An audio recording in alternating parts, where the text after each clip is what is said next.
السلام عليكم ورحمة الله وبركاته. عاملين ايه؟ يا رب تكونوا بخير. معانا النهاردة واقعتين وهما الترند للأمانة. الأولى لواقعة الشاب المصري المعتمر اللي فيه فرد من الأمن يعني اعتدى عليه وعلى زوجته، وبالمرة في أقاويل بتقول إن هي مش زوجته. هما بيقولوا إن هو شاب عنده شهامة، شاف امرأة بتتهان فقرر إن هو يدافع عنها، وده اللي احنا هنتكلم عنه بدلائل. كمان بالإضافة عندنا واقعة النهاردة بنوتة طالعة بتصرخ وبتستغيث. هي هنا من القاهرة، من المنصورة تحديدا، وعملت محضر أكتر من مرة وعايزة حقها. حقك من مين؟ قالت لك إن هي اتعرضت للاعتداء من والدها. في ناس خدوا الموضوع بسخرية، في ناس خدوا الموضوع ببجاحة ووقاحة. انت ازاي تطلعي تقولي حاجة زي دي؟ في ناس قعدوا يقولك ده مريضة نفسية، في ناس قعدوا يقولك ده قلة أدب، في ناس بيقولوا فين حقها. احنا هنشوف تفاصيل كتير جدا مع بعض، بس في الاول خليني ارحب بيكم حبايبي. في الاول اللهم صل وسلم وبارك على سيدنا ونبينا محمد وعلى اله واصحابه اجمعين. عاملين ايه؟ يا رب تكونوا بخير. اهلا بيكم في فيديو جديد. طبعا هنتكلم الاول عن واقعة البنوتة، او خلينا نتكلم عن الراجل السعودي الاول. الراجل السعودي قلب الدنيا امبارح وواخد ضجة وترند لحد دلوقتي. اخر حاجة كانت حصلت ان اخوه طلع اتكلم وقال لك ان انا اخويا الحمد لله كويس، وكمان رجع لبلده. طيب، إيه اللي حصل؟ ان ملخص سريع، ان فيديو انتشر واخ بيزعق، شخص بيزعق وبيقول لواحده صوري فيديو، صوري فيديو، اثبتي اللي حصل، اثبتي الواقع. ومن الجانب التاني كان في حد اصلا اساسا بيصور. طيب، إيه اللي حصل؟ الاول الفيديو ابتدى بان في فرد من امن الارض الطاهره ان هم بيضربوا ست. اللي حصل هو بيزقها من دراعها وبيرميها في الارض وبيقول لها قومي اتحركي من هنا. تفاصيل اكتر ما ظهرتش في الفيديو. بعد كده الراجل بيقول له ما تضربهاش، ما تزقهاش، ما تمدش ايدك عليا، ما تعملش كده، اتكلم باسلوب كويس. وده اللي حصل. التاني فضل ان هو يضربه بايده، وشويه لما قال له ما تمدش ايدك ضربه بكتفه، اللي هو انت مش عايزني امد ايدي؟ ما مديتش ايدي بس هتتهان برضو اهو. ضرب كده وضرب كده، فضل ان هو يضربه بدراعاته الاتنين وبعد كده زقه. اللي حصل ان احنا قلنا ان الموضوع مش هيسكت. الفرد الامن ده هيتسأل مساءلة قانونية. ازاي تعمل كده؟ ازاي تهين الناس في بيت ربنا؟ يعني احنا بنروح هناك نعتمر ونتكرم ونتعاف بالروحانيات الحلوة اللي هناك. يعني ايه حد يروح يتهان؟ ده كل اللي كان منتشر في الفيديوهين، ومحدش يعرف اي حاجة بعد كده، وكل بدأ ان هو يشير الفيديو تحته مسمى عايزين حق الراجل المصري من فرد الامن. طيب، إيه اللي حصل بعدها؟ على طول الفيديو انتشر بشكل كبير جدا، وبعديها لقينا خبر لسه نازل النهارده يوم الثلاث من ساعة حرفيا. الخبر ده في ايه؟ في ان هم اعتقلوا الشخص المصري. لا يا اسماء، انت قصدك ان هم اعتقلوا فرد الامن؟ اقول لك لا. بيقولوا ان هم مراجعة الكاميرات اللي هناك وبيسألوا يعني الناس بشهود موجودين. اللي حصل قالك ان الشخص بيصلي في مكان غلط. كان بيصلي في الحمام؟ لا، بيصلي المفروض ان في زاوية هناك عند الكعبة المفروض ان انت بتصلي فيها، وفي مكان مخصص ان انت تقعد تستريح في حتة وان انت تقعد تصلي في حتة.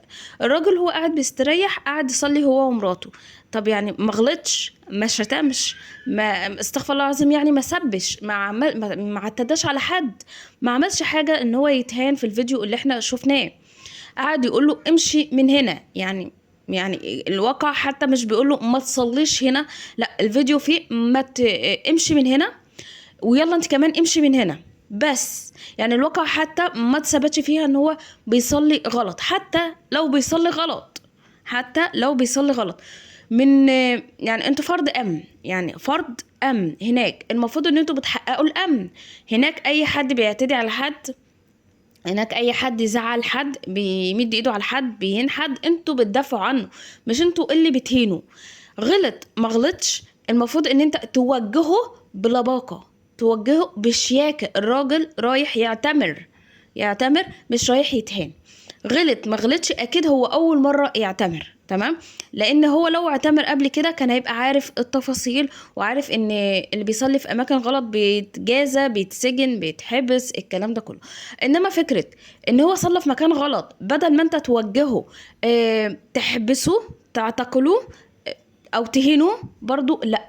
برضو لا. طيب ده دي وجهة نظري وده رأيي، انتوا بقى بقولوا رأيكم في الكومنتات. طبعا القرار اللي طلع ان الشخص المصري المفروض يعتقلوه، علشان او هم خلاص اعتقلوه علشان بيصلي في مكان غلط، او ان هو ما التزمش بالقوانين. لا ومش بس كده، هسيب لكم برضو سكرينات من هناك في السعودية بيطلبوا تكريم فرد الامن. ليه بقى نكرمه؟ بيقول لك عشان شخص محترم وشخص بيحافظ على القوانين، مش شخص هان فرد مصر، شخص هان حد، شخص هان زوج وزوجة عشان بيصلوا او عملوا تصرف غلط. اكيد هم مش قصدهم يعملوا تصرف غلط. احنا مصريين مش وحشين عشان نروح في حتة نعمل فيها همج. احنا رايحين بيت ربنا، رايحين ان يعني نصفي قلوبنا، رايحين ان احنا يعني نمتص من الروحانيات الجميلة اللي هناك. فاكيد هو مش قصده ان هو يعمل حاجة غلط. المفروض الحقيقة ان تراجعوا الكاميرات كويس وتشوفوا مين اللي غلط. حتى لو الراجل عمل تصرف غلط، يبقى مش دي النتيجة، مش دي النتيجة ان هو يتهان وبعدين يعتقلوه. اخوه طلع وقال امبارح بعد الفيديو ما انتشر، قبل ما يطلع خبر اعتقاله، اخوه طلع امبارح وبيقول يا جماعة انا اخويا كويس ورجع. اخويا كويس، وطبعا كان مغمى عليه بسبب العنف اللي تعرض له، او ان هو فضل يزعق كتير يقول له ما تمدش ايدك عليا، ما تهنيش، ما اتكلم باسلوب كويس، اغمى عليه. طبعا اخوه طلع قال ان انا اخويا كويس وهيرجع بلده باذن الله قريب. ده اللي هو قاله. كان بقى النهارده اتفاجئنا كلنا ان تم اعتقاله. طيب الست اللي معاه، في اقاويل من ضمن الناس اللي نشرت البوست قالوا ان الست اللي معاه كانت بتتهان، الست اللي معاه كانت بتتهان وهو بيدافع عنها. الست اللي كانت بتتهان في الفيديو كان بيدافع عنها، يعني شهامة.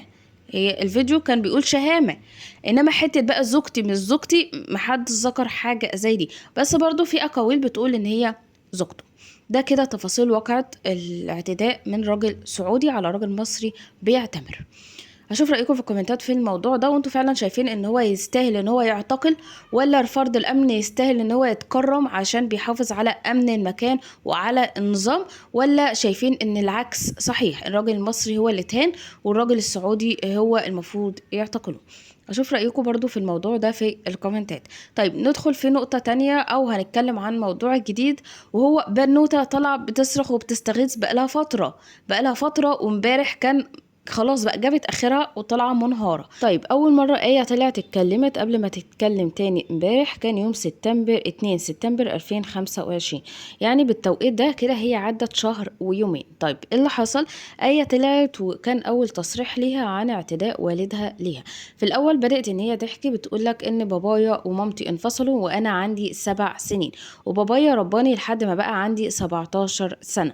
طيب ايه اللي حصل بعد كده؟ قالت لك انا طول الفتره دي وانا بتعذب وبتهان من والدي، انا اتعرضت لعنف كتير جدا، وده اللي خلاني ادخل اتعالج في مصحه نفسيه، لان على طول بتضرب بسبب زوجته التانية حكمت عليه قبل كده ان هو يحبسني فتره كبيره في الجراج بدون اكل ولا شرب، وكنت بتعامل زي الكلاب، لحد ما هو زهق وقرر ان هو يطردني من البيت. فضلت قاعده 4 شهور في الشارع، لا عارفه اروح فين ولا عارفه اجي منين، جسمي كله تعبني من كتر الضرب اللي كنت بتعرض له كل يوم، والاهانه اللي كنت بتعرض لها كل يوم اثناء حبسه ليا. وبعد ان هي قعدت تلف في الشارع 4 شهور وفي الاخر زهقت، قررت ان هي ترجع لوالدها تاني، لعل وعسى يحن ويعاملها كويس. بقالها 4 شهور غايبه، فقالت يا اما استحمل ضرب واهانه احسن من الشارع، يا اما ان انا هيعاملني كويس، يعني هيحن عليا وكده.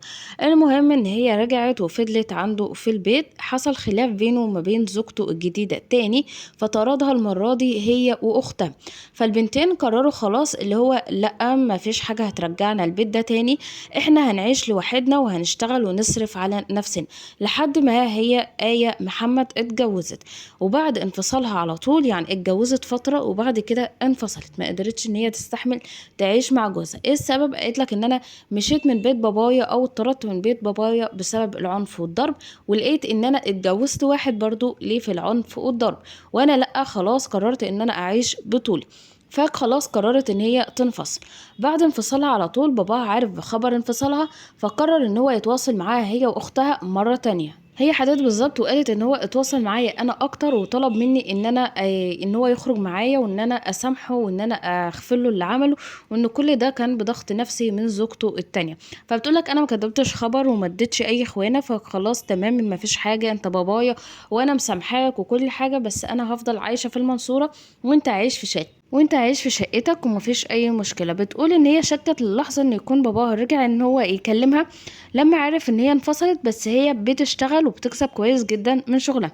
المهم إن في مرة من ضمن المكالمات اللي باباها على طول بيكلمها لها، قال لها أنا جاي لك المنصورة وجاي اتغدى معاكي انت واختك وهنقضي يوم حلو قوي. فبتقولك اول ما جه طلب ان هو يعزمني بره على غداء لوحدي، واختي هتتغدى في البيت. مقرر يعني ان هي هيصالحها، هيتاسف لها، هيعتذر لها عن اللي حصل. وبتقولك بعد ما خدني واتغدينا بره قعدنا نتكلم ونهزر، وبعد كده روحت عنده البيت بتاعه. يعني انت ما روحتش شقتك في المنصوره؟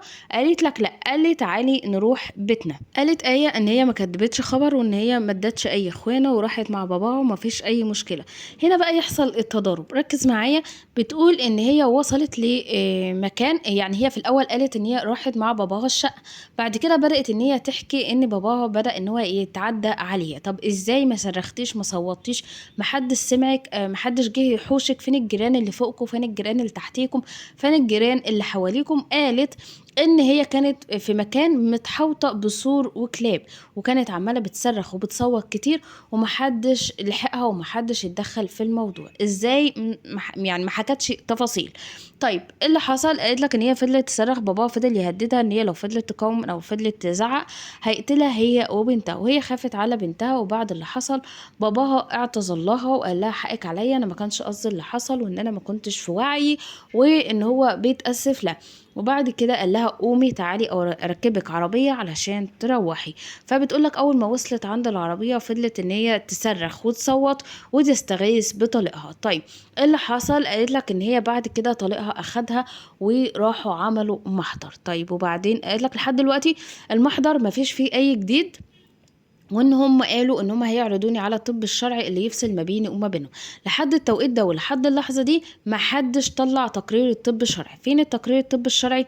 فين التفاصيل؟ فين اللي يثبت ان انا كدابه او صادقه؟ قالت لك ما فيش. لحد امبارح قررت ان هي تطلع في فيديو تاني بتطلب الاستغاثه، بتقول انا مش عارفه اخاطب مين، اخاطب رئيس الجمهوريه ولا اخاطب النيابه العامه ولا اخاطب مين بالظبط علشان يجيب لي حقي. انا مش عارفه امشي في الشارع، الناس عماله بتشتمني، الناس عماله بتهني، كل الناس اللي كانت في حياتي بعدوا عني، وانا مش قادره اغلط حد ولا عاتب حد. كل واحد وليه عذره وليه يعني وليه حياته اللي هم خافوا على الشبهه منها. لحد امبارح هي بتصرخ وبتقول انا عايزه حقي. انتوا شايفين ان ايه غلط ولا صح؟ بخصوص ان في تضارب في الكلام. يعني انا مش فاهمه ازاي ان الاعتداء حصل في البيت وبعد كده بتقول ان هي كانت متحوطه بسور اسلاك وكلاب. ازاي؟ مش عارفه. إيه اللي جاب دي جنب دي؟ مش عارفه، هي ما وضحتش. يعني انت كنت في البيت وبعد كده قالك تعالي نروح المكان ده فانت روحتي معاه وحصل الاعتداء هناك، برضو هي ما طلعتش اي تصريح. ده كل اللي هي قالته. طب فين اختها؟ فين ايه اي تفاصيل؟ فين ناقص القصه ده ناقصها كتير. فين مامتك؟ ليه ما رحتش لمامتك لما باباك طردك؟ إيه طب ايه يعني؟ بصوا قصة تحسها متلخبطة وتحس ان فيها حاجة غلط. طبعا احنا لسه منتظرين ان احنا نشوف القضية بتاعتها حصل فيها ايه بعد الفيديو التاني اللي عامل ترند لحد الان. انتوا كمان قولوا رأيكم في الكومنتات، شايفين ان ايه بتكذب وفعلا بتتبلى على باباها ولا لا؟